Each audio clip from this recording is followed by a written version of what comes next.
Hello, Steve White, Steve Arts89. Welcome to my Australia Post Nightmare Part 5. Part 3 and 4 haven't been posted yet. Okay, so I had no problem with Australia Post today, and one of the customer service people took it to an extra creepy level. I was talking about the problem, and he goes to me, "Oh, I know you. I remember you. Do you remember me? Do you remember talking to me?" And I'm like, "No." He said, "Oh, I know you. I've seen your YouTube channel.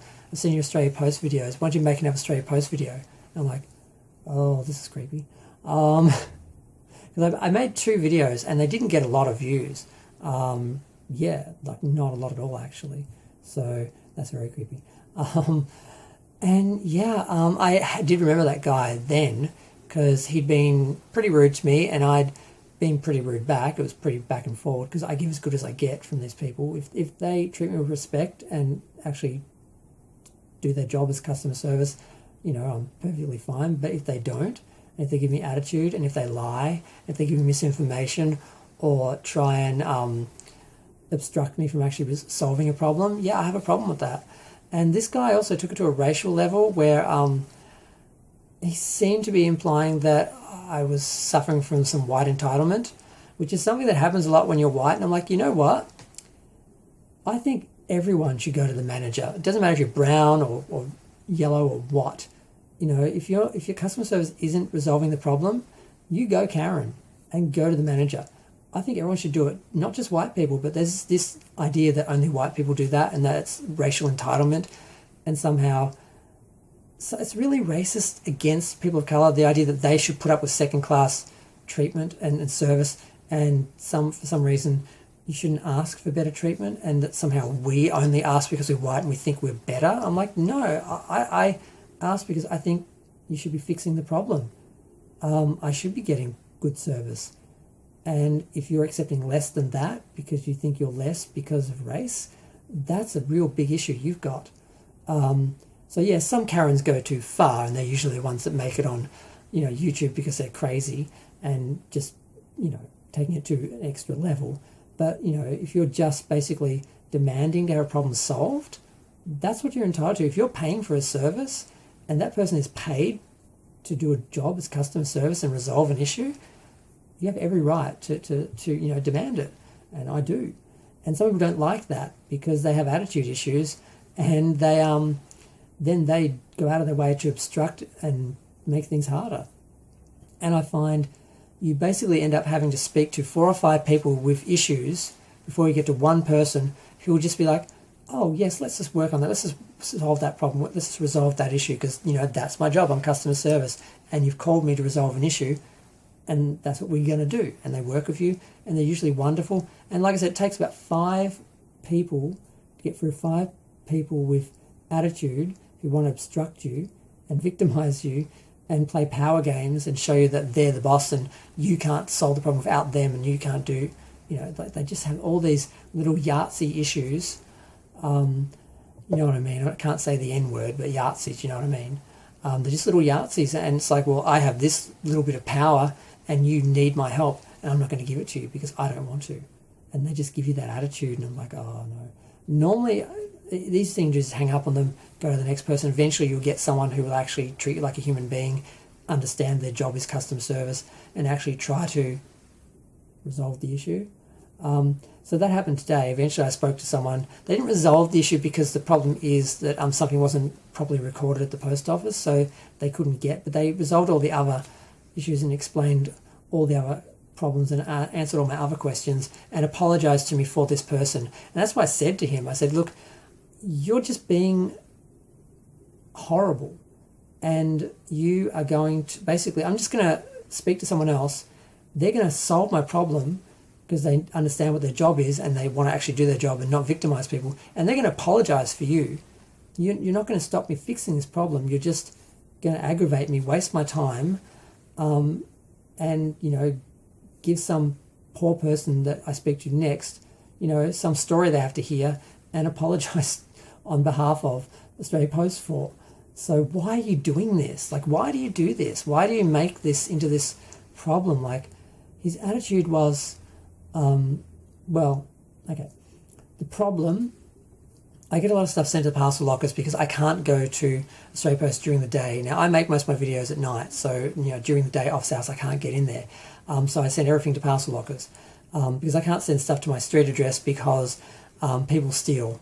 I've had stuff stolen because there are people who basically hang out the front of the building, and when the stuff comes from the post office, they just take it. So I get everything sent to parcel lockers, so I can pick it up 24/7. So I can go out in the middle of the night and get it. It's no problem. I don't have to worry about office hours or anything. So I had one parcel go to parcel locker. I had another parcel locker go to the post office because for some stupid reason, if a parcel can't go into a parcel locker because they're full or something, instead of sending it to another parcel locker at a different location or holding on to it and trying another day, they send it to the post office. Now, if you could pick it up from the post office in the first place, you would have it sent to the post office.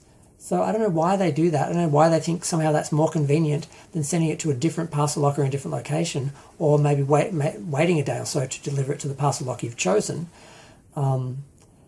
So I have this one parcel and it's gone to the post office. And in that past when this has happened, there hasn't been any way to resolve it. Actually, it's not true, because I used to know a lady who worked for the post office because I've lived here for 14 years and I knew her for like a decade, and she knew all the tricks. And she said to me, look, I can actually get them to put it in a parcel locker again. I just have to email this person from this department and they can bring it out again and do it for you again. I said, that's great. And it took a little while though, and I had a friend who'd offered to pick it up for me, and I had to have him pick it up because otherwise he wouldn't be able to do it later. And then they emailed me the next day and said, oh, we're going to put this parcel in the parcel locker for you. I just need some information from you. And I said, look, I'm really sorry. I really appreciate that you're doing this for me. But I've actually had a friend pick it up because I couldn't make them wait any longer. And if you didn't come through with this, then I would have had to, I wouldn't be able to have them get it because they had to get it on this day. So it could have been done, but it wasn't standard procedure. Not everyone knew how to do it and what department to contact. Last time I called up when this happened, which was back in July, the lady said, oh, this is really great. I just got an email today. We got it on the system basically saying that you can do this now. If you get a parcel for the parcel locker and it goes to the post office and you've got parcel lockers at your post office, at your facility, you can put it in one of your parcel lockers and the person can pick it up from there. So we've found a way to resolve that problem. I'm like, oh, this is great. So she called them up. They put it in before the end of the call. I had my notification to go pick it up at that parcel locker. It was amazing. I'm like, oh, great. This solves that problem, because I have a lot of anxiety about if I get something sent to the parcel locker, it's full, it goes to the post office, I can't pick it up. I can't get someone to pick it up for me in time. It's just going to get sent back to the sender. And I had a whole other problem with another person who worked at one of the Australia Post places, the one nearest me, who did send an item back to the sender because they resented the fact that I was having it held, and they're insane, and I'm a little bit worried that I'm dealing with them now at the actual post office, because when the next person called up today that I called, the call went fine and he called them up and they did put the parcel that had arrived in the parcel locker, but one, they said, we're not going to do this for you every time. I'm like, what? If this problem happens multiple times, then it has to be resolved multiple times. If that's the solution, then they're going to have to do that more than once. I mean, that's insane. Just say, oh, there's a problem, we've got a solution, but we're only going to do it once. Like, that's ridiculous. And he sort of wasn't siding with me, and he was, he also told me, oh, it was because it wasn't addressed to a parcel locker, so they couldn't do it. And I'm like, oh, so this is one of the ones I had sent to a friend's street address, because I had two items that they were from China and they wouldn't send them to a street address. And we wouldn't send them to the parcel locker, so I had to send them to a street address, so I sent them to a friend. And but it was still my name, so I'm like, so somehow it's come to my post office, I guess my phone number or something associated or something, and he's like, oh, no, I was just assuming that it wasn't addressed to the parcel locker, it was addressed to a street address. I'm like, but you told me it was, and I had two that were, so why did you? And I'm like, look, can I just speak to someone else? I don't really like your attitude, and I don't like the fact that you just gave me an assumption as fact. And I could have acted on that and then been totally wrong, and it could have caused me a lot of trouble trying to resolve the issue, because I'm acting under this false assumption that it was one of the parcels from China that was addressed to the street address. So he said, we can't send you to anyone. There's no managers. I said, fine. And he said, we'll call you back. I'm like, you're never going to call me back. I'll just call back tomorrow, and I'll have to do this all over again tomorrow. So I called one of the other people because I thought, well, maybe there's a tracking number for the Chinese leg of its journey. Maybe that's associated, because normally what they do is once it gets delivered and handed over to Australia Post, they create a new tracking number, and it should be associated with the other one so they can find it. And I asked this guy to check it, and he couldn't find it. And then we started talking about the problem itself, and he had a real attitude issue, because he wasn't saying, yes, you're right, this is a problem. The attitude was, no, you're in the wrong. And I'm like, this is weird. And then he's like, do you remember talking to me? I remember you. And I'm like, oh, okay, so you have an issue with me. You know who I am. You have an issue with me. You're discriminating against me because you know who I am and you don't like me and you're treating me differently because of that. And that's exactly what he was doing.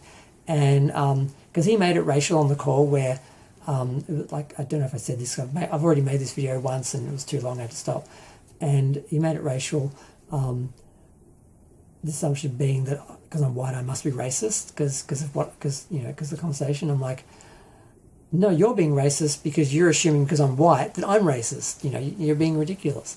So then he made all about race and played the race card and tried to, it just got really ugly, and we just argued. And then whenever I tried to call back and speak to someone else, he kept picking up the phone and he'd hang up on me because he knew it was me. I don't know if he knew from the number or just from my speaking. He just kept hanging up, and I'm like, you have no right to do this. If you don't want to speak to me, give me to someone else to speak to.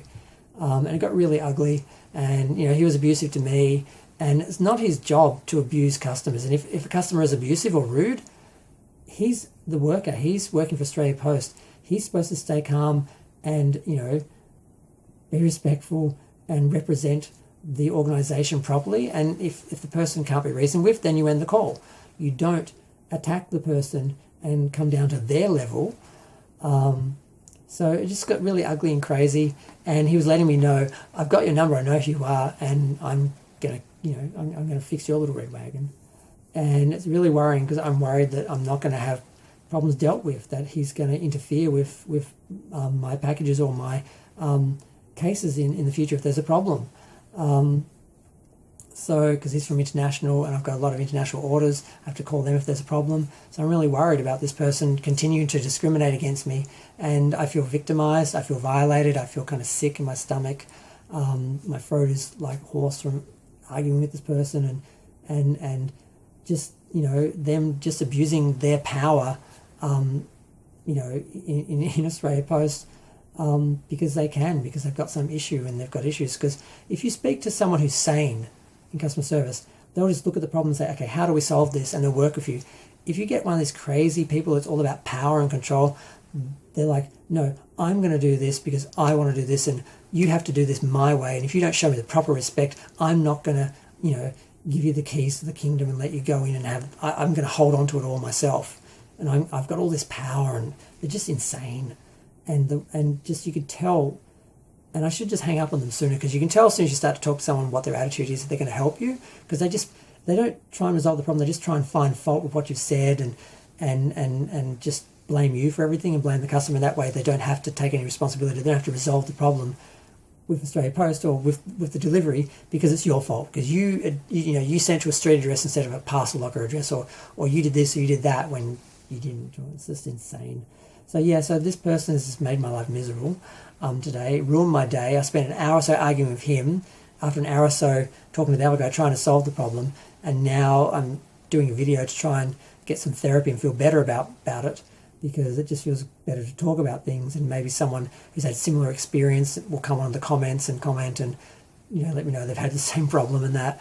And YouTube is my therapy. I talk to YouTube about my problems and issues or things that interest me, excite me, and it just makes me feel better. It's fun. I do this for fun. I don't do this for money.